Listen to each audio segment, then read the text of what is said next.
পড়ার বিষয় পক্ষ থেকে বলছি, তোমরা যারা নেতাজি মুক্ত বিশ্ববিদ্যালয়ে পড়ো, তোমরা অলরেডি জেনে গেছো 14ই নভেম্বর দুপুর 2টো থেকে তোমাদের অনলাইন যে অ্যাসাইনমেন্ট 20 নম্বরের সেটা শুরু হয়ে গেছে।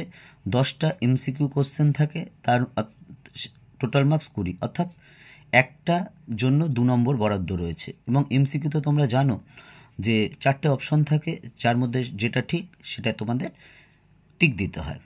আমরা পরের বিষয় পক্ষ থেকে যেহেতু অনেক অ্যাসাইনমেন্ট আছে, এখন অবধি আমরা একমাত্র চ্যানেল, তোমরা দেখে নিও, যাচাই করে নিও, যে এখন অবধি আমরা 60টারও বেশি অ্যাসাইনমেন্টের সঠিক উত্তর দিয়েছি বিভিন্ন সাবজেক্টের। আমরা আরও দেব, আমাদের চেষ্টা সম্পূর্ণ করা। তাই এবার জানি না, এবার অবশ্যই চেষ্টা করি, কাজ হয়ে যাচ্ছে অনবরত।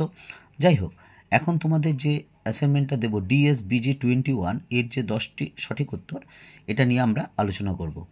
দেখো, ভূষণ্ডির মাঠে গল্পে নিত্যকালীন স্বামীর নাম কী ছিল? সঠিক উত্তর হচ্ছে শিবু ভট্টাচার্য। 2 নম্বর, ছোটদের গোয়েন্দা কাহিনীর নায়ক গোগলের স্রষ্টা কে ছিলেন? সঠিক উত্তর হচ্ছে সমরেশ বসু। তোমরা আগে একটা খাতায় পরিষ্কার করে লিখে নেবে এবং বেশ কয়েকবার পড়ে নেবে। অবশ্য যখন অ্যাসাইনমেন্ট জমা দেবে তোমরা সময় পাবে, তবুও পুরো প্রিপারেশন হয়ে নাও বসা ভালো একটু, কারণ কোনো রকম একটু এদিক ওদিক গণ্ডগোল হলে, ভুল ক্লিক বা অন্যমনস্কবশত বা কোনো কারণে যদি ভুল ক্লিক হয়ে যায়, তাহলে কিন্তু তুমি সেটা করতে পারো। কাজেই একটা ভুল মানে 2 নম্বর, এটা মাথায় রাখো।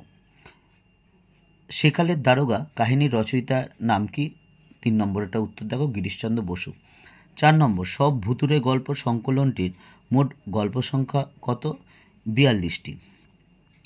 5 নম্বর দেখো, কমল কুমার মজুমদার সম্পাদিত ডিটেকটিভ সাহিত্য পত্রিকার নাম কি? তদন্ত। আমরা পরের বিষয়ে যে চ্যানেল, এটা আমরা সম্পূর্ণ কোনো কিছুর বিনিময় দেবো না, কিন্তু অ্যাসাইনমেন্ট এটা পরিষ্কার আমরা আমাদের চ্যানেলেই দেবো। এছাড়া তোমাদের বেশ কিছু সাবজেক্টের সাজেশান দিয়েছি, আমরা আগেও বলেছি, নোটসও দিয়েছি, এটাও বলেছি, এবং এটাও বলেছি যে পরীক্ষার 1-1.5 মাস আগে একটা ফাইনাল সাজেশান দেবো, যার থেকে তোমরা কিন্তু অবশ্যই যদি পড়ে যাও কমন পাবেই। এবং আমরা নোটও দেবো, শুধু নোট দেবো না, সেই নোটটা কিন্তু বুঝিয়েও দেবো। কাজে যদি তোমার মনে হয় তোমার উপকার হবে, ভালো হবে বা সুবিধা হবে, তাহলেই কিন্তু সাবস্ক্রাইব করো, না হলে করবে না, পরিষ্কার কথা বলছি। যদি তোমার মনে হয়, কারণ তোমরা যথেষ্ট বড় হয়েছো, যদি মনে হয় তোমার ভালো হয়েছে বা সুবিধা হয়েছে বা উপকার হচ্ছে, তাহলে তুমি সাবস্ক্রাইব করবে এবং বেল আইকন টিপে রেখো, কারণ আমরা কিন্তু অনবরত এইগুলো নিয়ে অ্যাসাইনমেন্ট যাওয়ার পর সাজেশান বা প্রশ্ন উত্তর নিয়ে আলোচনা করব বা বজায় রাখবো। যাই হোক, তা 6 নম্বরটা দেখো, 5 নম্বরটা 6 নম্বরটা দেখো, পাঁচকুড়িদেব রচনা হত্যাকারীকে যে পত্রিকায় ধারাবাহিকভাবে প্রকাশিত হয়েছিল তার নাম কি? আরতি। 7টা দেখো, সত্যজিৎ রায় লিখিত শঙ্কু সিরিজের প্রথম রচনাটির নাম কি? বোমযাত্রীর ডায়েরি। 8 নম্বর, আচার্য জগদীশচন্দ্র বসুর কোন রচনায় কল্পবিজ্ঞানের আদল রয়েছে? পলাতক তুফান। এটা হচ্ছে সঠিক উত্তর। এছাড়া তোমাদের যদি কেরিয়ার বিষয়ে কোনো জিজ্ঞাসা থাকে, অর্থাৎ এটা পাশ করার পর কি করা যায় বা কি করব, কি করলে ভালো হয় বা তুমি কি চাও, এটাই সবচেয়ে বড় ফ্যাক্টর আমরা মনে করি। দীর্ঘ অভিজ্ঞতা শিক্ষকতার থেকে এটা বুঝতে পারি, ভালোবেসে যে কাজটা করো সেই কাজে কোনো কিন্তু বোর হয় না বা খারাপ লাগে না, করতে ইচ্ছা করে।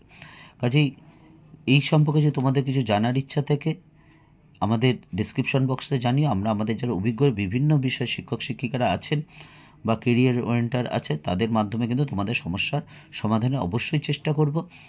এটা বলছি 100% যদিও না পারি, 99.99% অবশ্যই করা যাবে। কাজেই যদি মনে হয় তাহলে আমাদের কিন্তু অবশ্যই জানিও। 9 নম্বর, বাবু মশাইয়ের ডিম, গাদালের রস আর টিনেচার আয়োডিন কোন দ্রব্যের প্রয়োজন ছিল? অদৃশ্য হওয়ার ওষুধ। 10 নম্বর, প্রফেসর শঙ্কুর পোষ্যটির নাম কি ছিল? নিউটন নামক বিড়াল। এই ছিল তোমাদের 10টা কোশ্চেন। কাজে এগুলো তোমরা একটু ভালো করে পড়ো।